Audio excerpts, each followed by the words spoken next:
కృష్ణా జిల్లా అవనిగడ్డ నియోజకవర్గం కోడూరు మండలం కోడూరు తూర్పు రామాలయంలో కార్తీక మాసం సందర్భంగా 24 గంటల ఏకహం భజన వైభవంగా జరిగింది.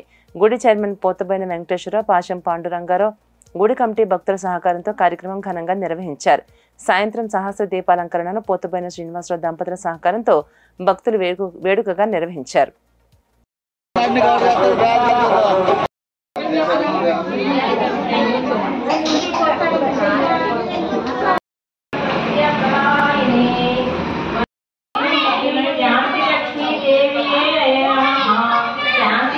कर्पूरानंद विराजनम नित्यशीरस्तु नित्यमंगलानुभवन्तु सर्वमंगलानुभवन्तु अनंत अंदर सुमुख दंत कपिलो